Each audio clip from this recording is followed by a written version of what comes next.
Hello, everyone, and welcome to the Entrepreneur's Inner Game podcast.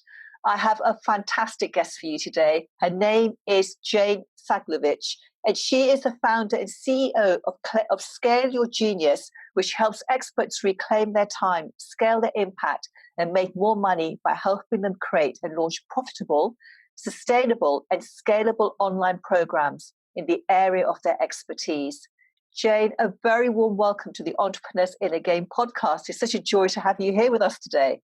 Thank you so much, Nina. I'm really excited. And it's wonderful to have you here because, we were talking about, should we do screens, should we do audio only? And, you've got this wonderful way of switching screens so we just get different views of you. I need to ask you about that afterwards.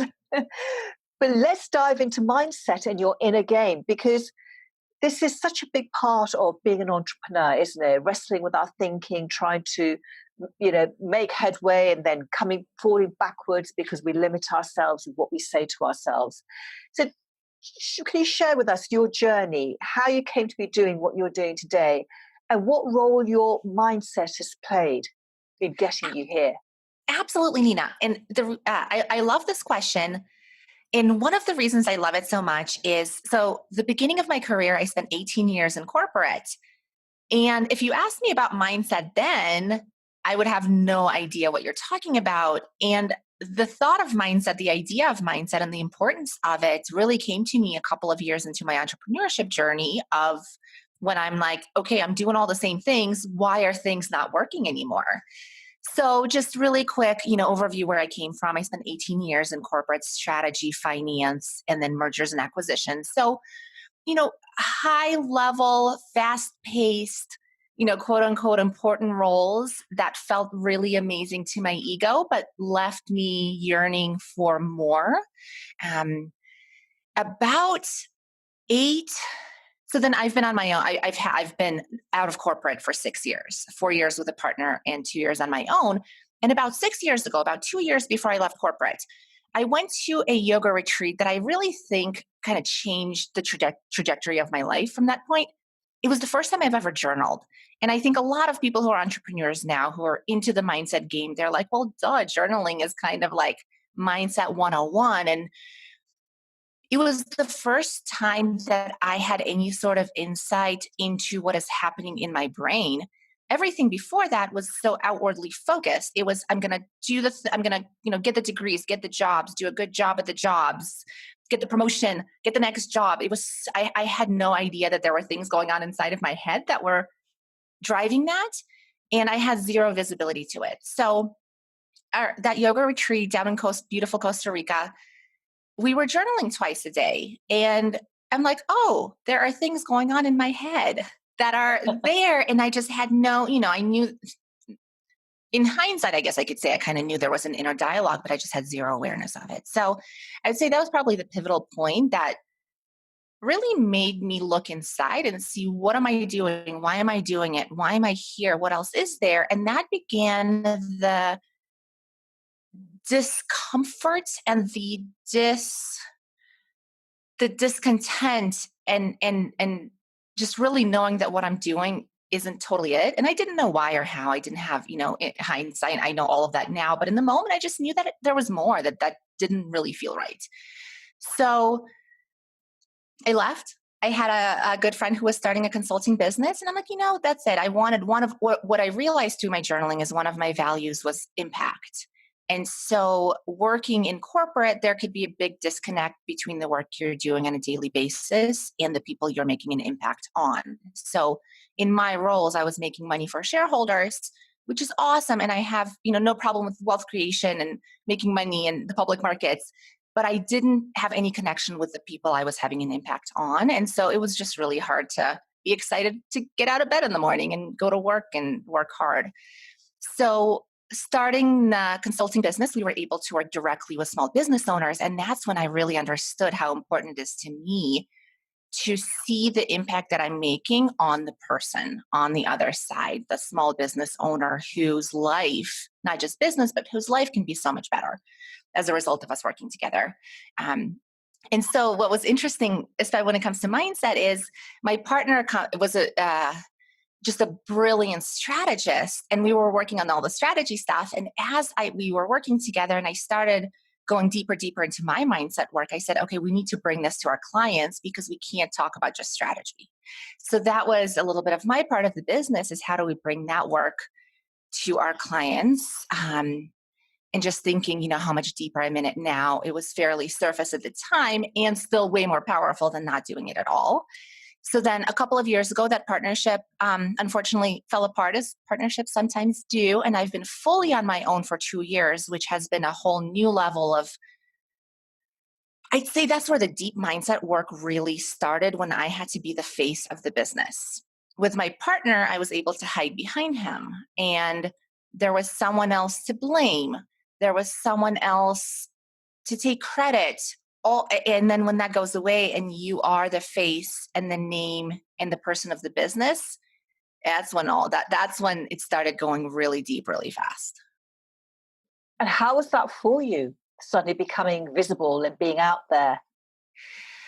A really giant roller coaster ride. That is finally, 2 years into it, I feel fully comfortable and I feel fully congruent with that.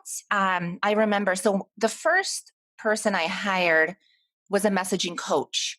And, we were talking about doing social media posts and how having my photo as part of the message, as part of the social media message was important, both for engagement, but also for my audience to be able to build a stronger connection when they can see my face. I remember fighting that. I'm like, there is no way I'm putting my face on every single picture. Nobody wants to see it, or every single post. Nobody wants to see it. It doesn't matter. I'm not comfortable. And then I started doing it a little bit, and the feedback was really amazing. I did need that external validation of this working, and not just the engagement, the likes and the comments are great, but people were saying like, hey, it's really like, I love your pictures. I love that you're doing this, and inspiring them to do that too, that it is okay for them to do that. Yeah. Mm. This is a big thing. This is a big fear, isn't it, amongst some entrepreneurs, of putting not just their face out there, but putting their message out there and getting Yeah. their branding out there in case people judge them, criticize them, etc. So it sounds as if you had quite a journey getting there, where you feel completely comfortable with, you're on screen now, and it feels okay. So what you said, you slowly started doing it. But how did you slowly start doing it? What was your inner talk that made you start thinking, oh, it might be okay to do this? How did you get over that resistance? It was just baby steps. It was having that, for me, it was having that support. It was having my coach. And I hired, it was funny because I hired her to help me with my messaging. And so much of our work was me like throwing little temper tantrums about not wanting to do stuff. And I'm like, I'm in my 30s. What is going on here? And so having that support system, I found it so important for somebody to be like, yes, it's okay that you're feeling this and you can do it.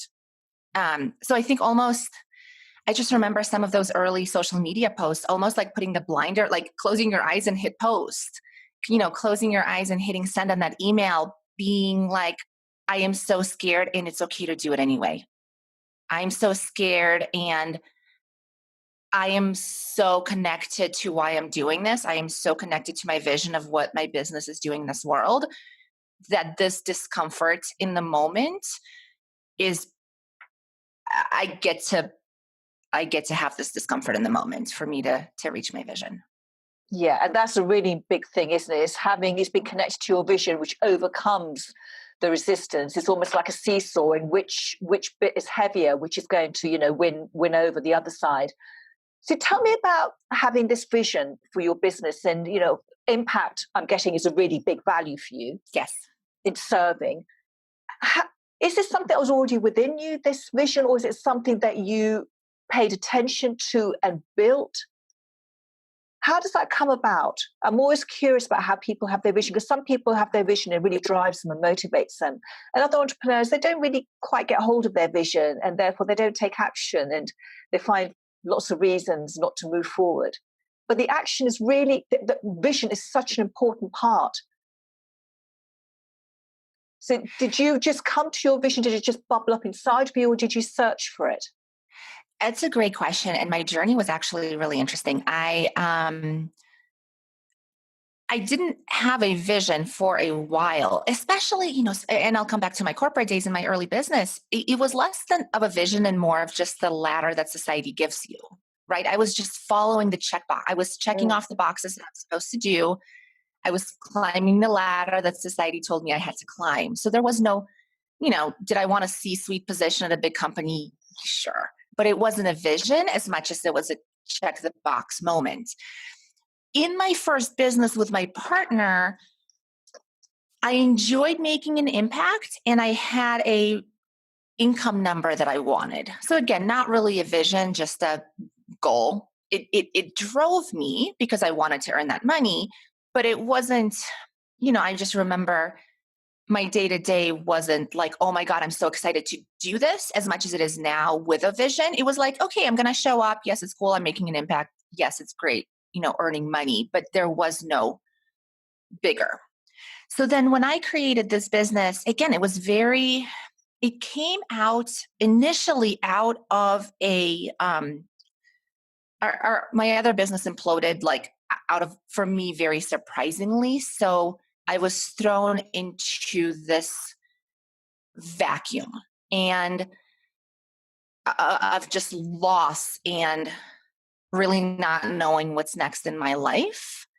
And that forced me to really dig deeper. It forced me to say, now that I get to create something from a fully blank slate, what am I creating? And so I was almost forced into that vision. And I'm so grateful for that now, looking back. Who knows, how that would have turned out otherwise. But I was forced into, I think when I was creating something out of nothing, I needed that vision to say, the easy thing right now for me is to go back to corporate. That would have been almost the obvious step. Because I've never had a business on my own. So for me to be able to create the business on my own, to show up every day, I needed a super strong vision. And an interesting story, I was at back when I was starting this business, I did a 1-day kind of intensive with like a group program with a coach. And one of the things we had to do was create I can't remember what the time frame is, but a vision. And mine was blank. There was just nothing there. And I remember having a breakdown like, wow, how can I be so disconnected from the vision? And I think I was just still in the low. I was just still, I knew I needed to do it, but I was still in the place where I was climbing out. I wasn't climbing towards, I was escaping something. So I remember this so vividly. I remember that moment so vividly. And I remember being so ashamed that I didn't have a vision. So fast forward 2 years, actually just went to a workshop called Vivid Vision. It was a weekend-long workshop.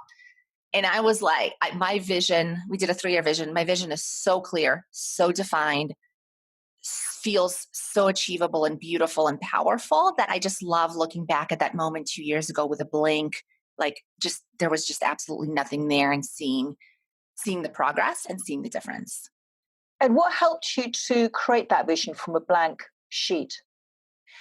At that point, the one now or over the year, or Over the when you were staring at that blank sheet a couple of years ago, how did you start putting one together? I just had patience. It wasn't because I was so disconnected from myself at that time. I was just in such a low point. I just needed to give myself some time and patience and compassion and love that, what, I don't need to, if it's not coming to me, I don't need to force it. Yeah. And it's, again, it's like we talked about the messaging, it's baby steps. It's like one day at a time, one little thing at a time. And then just really, really tiny steps to being more connected to what I'm creating. Yeah. And another big thing about entrepreneurs is that we have to take action in our business. Yes. We have to take action in our business. How's that for you? And how does your thinking impact how you're taking action? If you're not taking action, the resistance that you feel about taking action, and how do you overcome that resistance in order to do those activities that we have to do to bring in clients?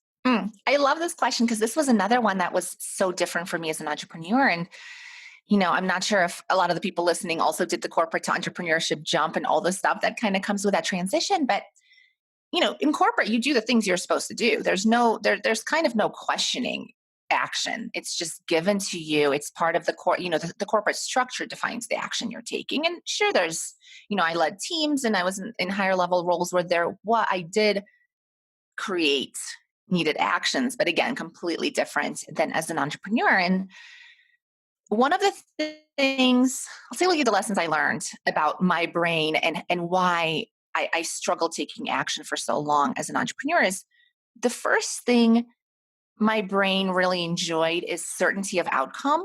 So it's, let's say, getting a degree back in the day for me. I knew that if I got certain grades, if I showed up to class, I did my homework, I would get a degree. It was just so clear. So it's so easy for me to take action. As an entrepreneur, we get to take action without certainty of outcome. We get to put those posts, we get to do those marketing things that we hope work, but there's no guarantee of them working. And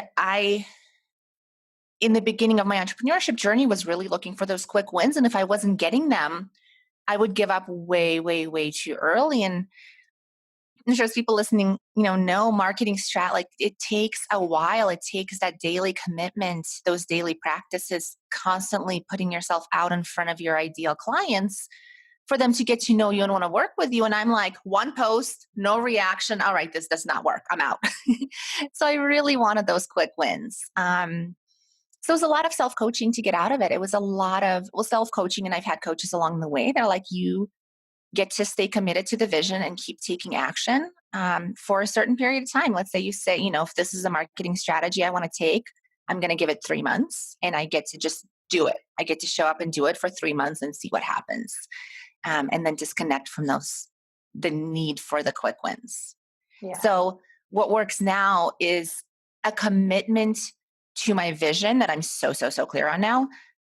And just taking just clarity on that one next step. I am less feeling the need to have the entire journey fully mapped out and clear. Yeah. Enjoying the journey. Yeah. Oh, yeah. And what about the setbacks? How do you deal with those? Yeah.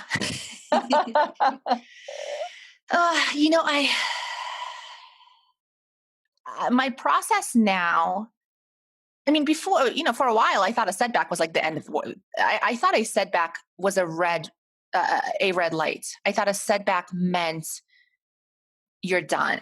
This isn't working. So I spent some time getting clear on getting really connected to my intuition so that I could see what setbacks are just part of the process and what setbacks are like, yeah, this actually is not for you, Jane.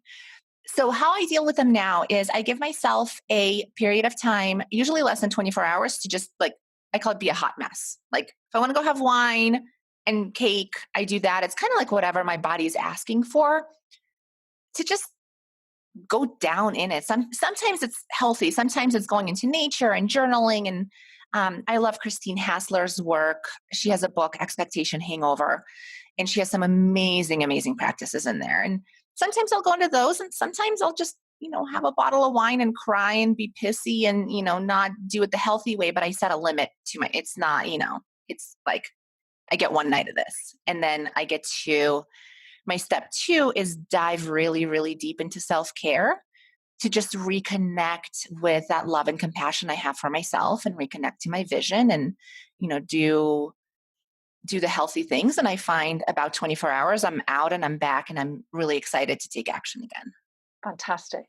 And so if something hasn't worked for you in the past, when you start something else, do you bring that into your present moment, or how do you deal with past setbacks?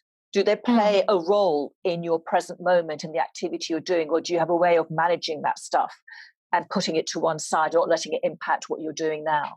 Yeah, I do a lot of work on managing my mind and understanding the mind games I play with myself, understanding the subconscious thoughts that are trying to drive me and that are potentially sabotaging what I'm doing now based on what I've done in the past. So one of the limiting beliefs that I have that has tried to drive my life in the past has been, I won't get it right. Um, and so, in the example you gave, like when you have a setback in the past, and then you try to do it again, well, that limiting belief comes up as like, well, of course you're not going to get it right. You never get it right. So now I'm just so intentional to say, okay, I know that story is there and it's false. And here's all the evidence where I did get it right. And it's not 100%, and that's okay. And I've got this. So it's like having super intentional conversations with myself. Wow. The awareness is very, very high for you, isn't it? It's so, I think because it hasn't been, I feel like it's so important for me now to, I almost want to say make up for all the years that wasn't there, but I'm fascinated by my brain. I'm totally fascinated by the stuff that's hiding and trying to sabotage me, and how powerful intentional thought is for me. Yeah. It's amazing, isn't it? Because our whole world is driven. My earpiece keeps falling out. Our world is driven by our thinking, and often we're just living by default because we're not aware that our thinking is driving everything, and we keep thinking it's all happening from the outside world that's causing everything. But Yeah. that switch to thinking, actually, I'm creating it all with my thought, is such a huge shift. And for me, it's changed everything, and has made being an entrepreneur so much easier, more relaxing than ever used to be before for me. I'd love to just ask you your top tip on what you do, what you help your clients to do. So you help them to scale their impact and scalable online programs in the area of your expertise. What would be your marketing top tip that you can share with our clients, with our listeners, and our viewers about how they can scale their business? What's one easy thing they could do? What one action could they take? Yeah, I love this. And I'll connect it to what we were talking about is have a vision for where you want your business to take your life. One of the first things I do with my clients is have them create their life vision and their business vision that fits their life.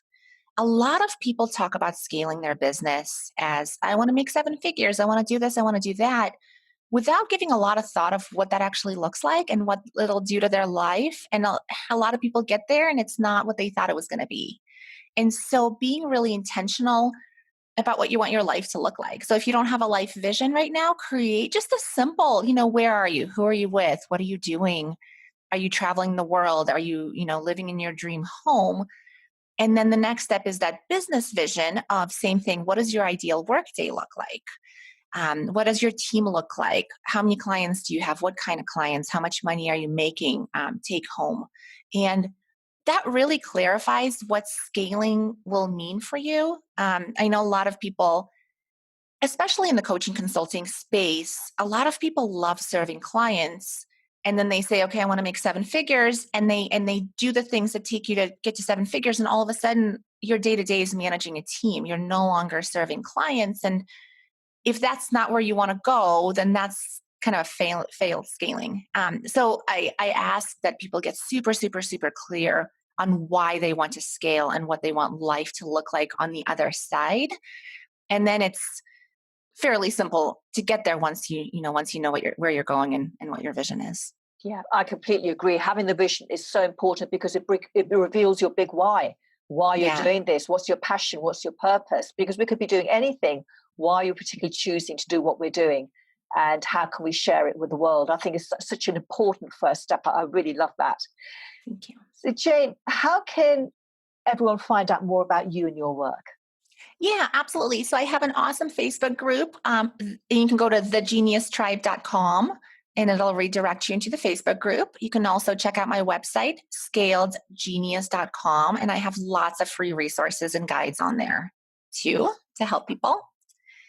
Fantastic. Thank you. And I would encourage everyone to head over and check out Jane's free stuff, because she is she's got some amazing content. I've been on your website and had a look around and downloaded some stuff. So thank you so much for sharing that, and thank you so much for being here and enlightening us about your mindset and what's worked for you, what hasn't worked for you. And for everyone who's been listening and watching, thank you so much for joining us here today. Till next time, bye bye for now. Bye. Thank you.